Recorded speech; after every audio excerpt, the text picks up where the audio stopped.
7h41. Bonjour Wassila Tamzali. Bonjour. Merci de nous rejoindre des Potrons-Minés ce matin pour les matins de France Culture jusqu'à 9h. Vous publiez, disais-je tout à l'heure en début d'émission, 7h, comme un coup de gueule, ça s'appelle tout de même Une femme en colère, lettre d'Alger aux Européens désabusés. Je dis deux petits mots pour ceux qui ne vous connaîtraient pas encore. Vous êtes avocate, écrivain, vous vivez en France depuis de nombreuses années. Vous êtes né de père algérien, de mère espagnole. Vous connaissez bien les deux rives de la Méditerranée. Pour y avoir vécu, travaillé également, bien sûr. Vous avez été directrice des droits des femmes à l'UNESCO à Paris. Et on peut dire que ce livre, Wassila Tamzali, est une sorte de mise au point sur le féminisme aujourd'hui, pas seulement d'ailleurs pour la question qui concerne les femmes d'origine. Alors on précisera ces questions. Que faut-il dire la femme musulmane, la femme arabe? Enfin, vous mettez au point beaucoup de choses là-dessus, mais aussi sur la question de la femme tout court, puisque vous reposez la question au fond de l'identité même. Qu'est-ce qu'une femme? Mais vous interpellez dans ce livre, en tout cas, certaines féministes dont vous avez été une camarade de route et de combat sur leur renoncement vis-à-vis des femmes musulmanes au nom d'un certain relativisme culturel, et vous vous demandez si le féminisme laïque a épuisé son rôle historique dans les pays musulmans. Nous allons revenir sur tout cela, évidemment, au cours de l'émission, mais je voudrais peut-être commencer par quelque chose qui ouvre le livre et qui le termine, et qui court sur tout le livre, Wassila Tamzali. Vous dites « Je suis l'innommée ». Oui, je suis l'innommée parce que... Vous qui êtes si connue partout pour vos combats, vos livres, votre métier d'avocate, enfin tout, l'innommée. Oui, je crois que c'est plus qu'une figure de style, de dire je suis l'innommée, parce que même si je suis connue, et je suis connue et on me regarde un peu comme un clone de la civilisation occidentale. Donc on sait qui je suis, mais on ne veut pas entendre ce que je dis. On ne veut plus l'entendre. On ne veut plus l'entendre, et ce que je dis aujourd'hui est vu au travers d'un prisme, comme Caroline Forest l'a dit, de l'exotisme et de ce que j'appelle moi le retour de l'orientalisme. C'est-à-dire que aujourd'hui, si vous voulez, je me trouve dans un combat tout à fait précis, celui d'avoir à réaffirmer mon humanité et plus me battre pour ma différence. Vous voyez, on s'est beaucoup battu dans les années 70 contre justement, peut-être pour revendiquer sa différence par rapport à un système patriarcal, par rapport à un système colonial avant la lutte du féminisme moderne, je dirais. Et aujourd'hui, je suis obligée de me battre pour faire reconnaître mon humanité. Mon humanité, que je veux absolument, dont je veux parler à travers les masques de la différence qu'on veut me coller. Voilà. Le problème, c'est au fond, c'est que vous ne portiez pas de voile. Ça serait plus simple. Alors, je porte pas de voile. Wassila Tamzali, elle est algérienne, on dirait, quoi. Elle est musulmane. Voilà, c'est-à-dire que aujourd'hui, pour être entendue, d'ailleurs, il y a beaucoup de non-musulmanes qui sont entendues au nom des femmes musulmanes, si elles avancent justement cette différence. Et aujourd'hui, il y a tout un discours relativiste qui est porté par des non-musulmans. D'ailleurs, aujourd'hui, encore une fois, on parle en notre nom. Voyez-vous, ce que je trouve tout à fait paradoxal, c'est d'être accusé d'être de l'extérieur de ma société par des gens qui sont extérieurs à ma société, n'est-ce pas ? À l'intérieur de ma société, en général, j'arrive à faire un lien parce qu'évidemment, je suis de cette société, je porte mon histoire. J'ai beaucoup insisté sur l'histoire du féminisme dans les pays arabes pour bien montrer que mon histoire n'est pas née d'aujourd'hui. C'est une très longue histoire. Et que le féminisme dans les pays arabes n'est pas nécessairement une sorte de décalque ou d'importation d'un féminisme occidental qui aurait gagné le cœur et les esprits des femmes de l'autre côté de la Méditerranée. Vous dites que, et c'est intéressant dans le livre, c'est un des aspects du livre passionnant, vous dites qu'il y a une histoire tout simplement du féminisme arabe qui n'a rien à envier, qui n'est pas moins récente que celle du féminisme européen occidental. Oui, alors moi, il y a l'Égypte. En tout cas, il y a quelques figures qu'il serait intéressant que vous rappeliez. Oui, comme on est un peu dans la guerre des mots, si vous voulez, je dirais féminisme dans les pays arabes et féminisme dans les pays occidentaux. C'est différent. Vous me reprenez quand vous voulez. D'accord. Non, parce que ça se joue sur des détails malheureusement est un peu sur la sémantique. Oui. Bien évidemment, beaucoup, ça se joue beaucoup là-dessus, j'imagine. Bien évidemment, je rappelais dans le livre que je commence par les Égyptiennes parce que malheureusement c'est une avant-garde, comme aujourd'hui c'est une avant-garde islamiste, malheureusement, une avant-garde dans l'autre sens si vous voulez.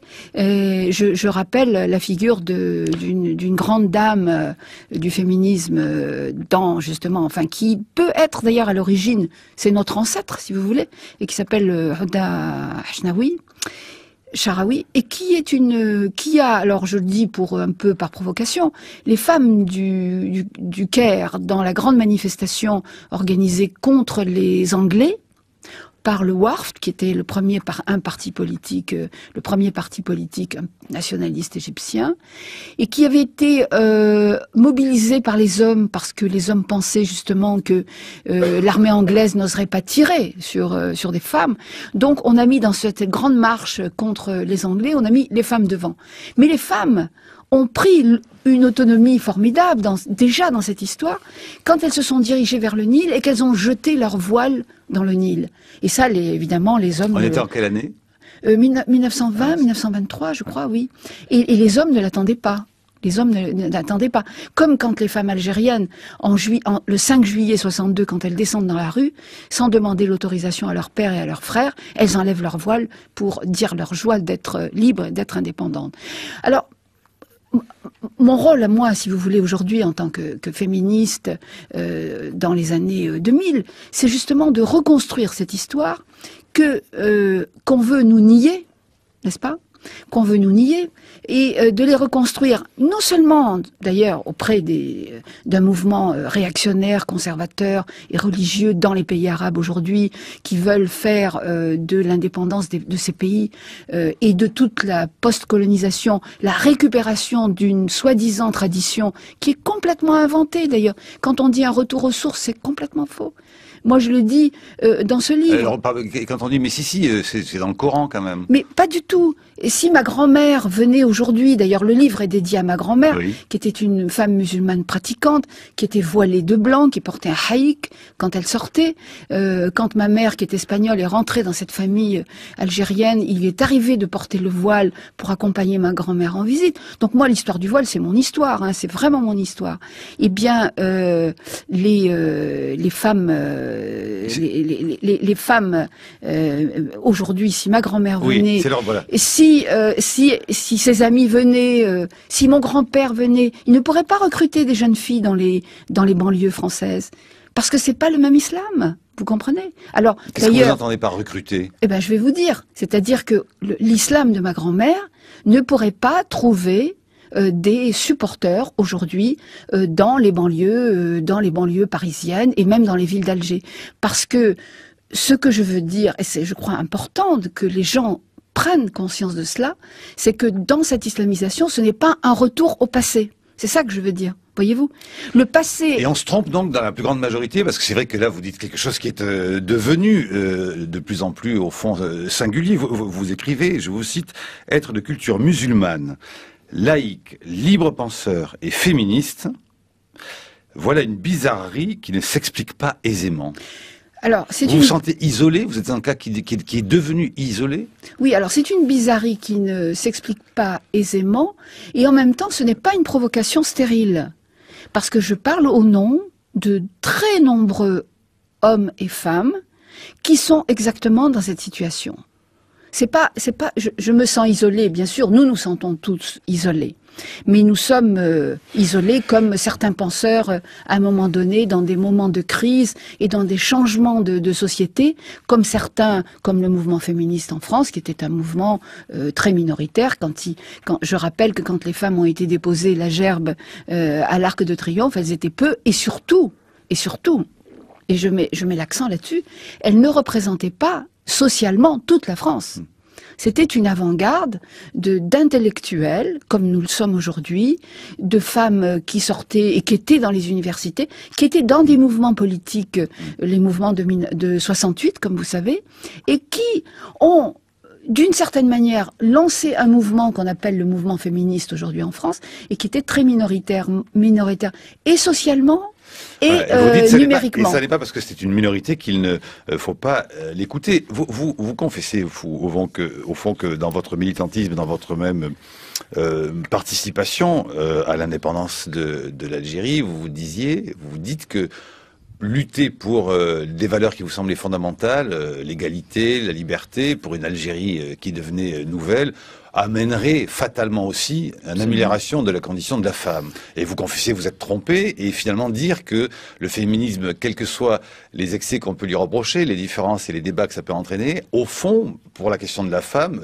il porte bien son nom, le féminisme a son utilité propre quant à l'avancée d'un combat et un militantisme. Et que vous avez péché par naïveté, entre guillemets, en défendant des grandes valeurs universelles pour l'Algérie nouvelle, mais que ça n'a pas donné, ça s'est arrêté à la porte des femmes quand même, l'émancipation. Alors, d'abord, je dirais pas que je me suis trompée, et je pense que j'étais pas naïve. Au contraire. Je me prépare l'avocate oui. Que vous êtes. Non, j'étais ni naïve, et je me suis surtout pas trompée. Le problème, c'est que nous étions non seulement une minorité, et je mets avec moi les hommes qui se sont mobilisés pour des idées de liberté, de démocratie et d'égalité. Vous savez, quand l'Algérie s'est mise en guerre, il y avait un nationalisme que je pourrais appeler un nationalisme identitaire et religieux. Il a bien fallu mobiliser tout le monde pour faire poids contre l'armée française. Mais il y avait aussi une partie du nationalisme algérien qui était un nationalisme pour rejoindre, si je peux dire, la modernité pour les problèmes de liberté. Moi, j'ai la chance, si vous voulez, d'avoir vécu dans une famille qui était dans cette partie du nationalisme. Mon père et ses frères et mes cousins se sont mobilisés pour la liberté. Et ça, c'est... Et votre père l'a payé très cher. Et mon père l'a payé très cher. Et la grande leçon que je retiens aujourd'hui du post-colonialisme, contrairement à beaucoup de gens qui voudraient qu'on retourne à un orientalisme ancien et qu'on revienne à une identité d'ailleurs qu'on reconstruit de toutes pièces et qui est un processus politique, c'est aujourd'hui mon héritage de la colonisation, c'est la liberté. De la décolonisation, c'est la liberté, voyez-vous. Et je ne me suis pas trompée. Le problème, c'est que nous étions une minorité, vraiment une minorité, mais que nous étions en même temps une minorité dangereuse. D'ailleurs, l'islamisme a été organisé, en gros, autour du bassin méditerranéen, par les pouvoirs en place comme des antidotes au mouvement démocratique. Ça a été un moment stratégique très très important qui est peut-être passé inaperçu, voyez-vous, des commentateurs. Mais quand moi j'étais à l'université, c'est quand même sous le président Boumedienne qu'on a installé la première mosquée dans l'université d'Alger et qu'on nous a fermé les jardins de l'université parce que nous étions les casseurs de carême. Et c'est là où nous allions fumer et prendre nos sandwichs pendant le ramadan, puisque le restaurant universitaire était déjà fermé. Et quand nous sommes revenus l'année d'après, on avait fermé les jardins et on avait ouvert une mosquée. Wassila Tamzali, nous débattrons de tout cela après le journal de 8 heures, mais d'un mot, vous êtes tout de même malgré tout assez pessimiste sur la situation, sur la question justement dont vous dites qu'elle cristallise trop les débats en France, mais sur la situation des filles voilées, de la façon dont se passent les débats ici en France, à l'occasion du voile et puis même de la burqa, nous y reviendrons, d'un petit mot. Je suis inquiète, disons. Parce que pessimiste, j'arrive pas à être pessimiste, je suis plutôt une optimiste. Mais je suis vraiment inquiète.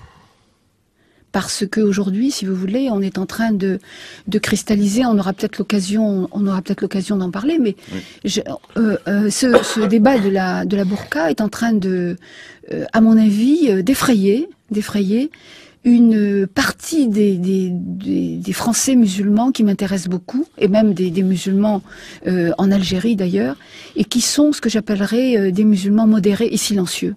Et ceux-là, j'ai l'impression qu'ils commencent à être effrayés par l'allure que prend le combat, le débat sur les minarets, évidemment, je suis contre la burqa, absolument, mais je suis en même temps, si vous voulez, effrayée par l'impact que peut avoir un tel débat, qui est, à mon avis, un débat assez ridicule, d'ailleurs.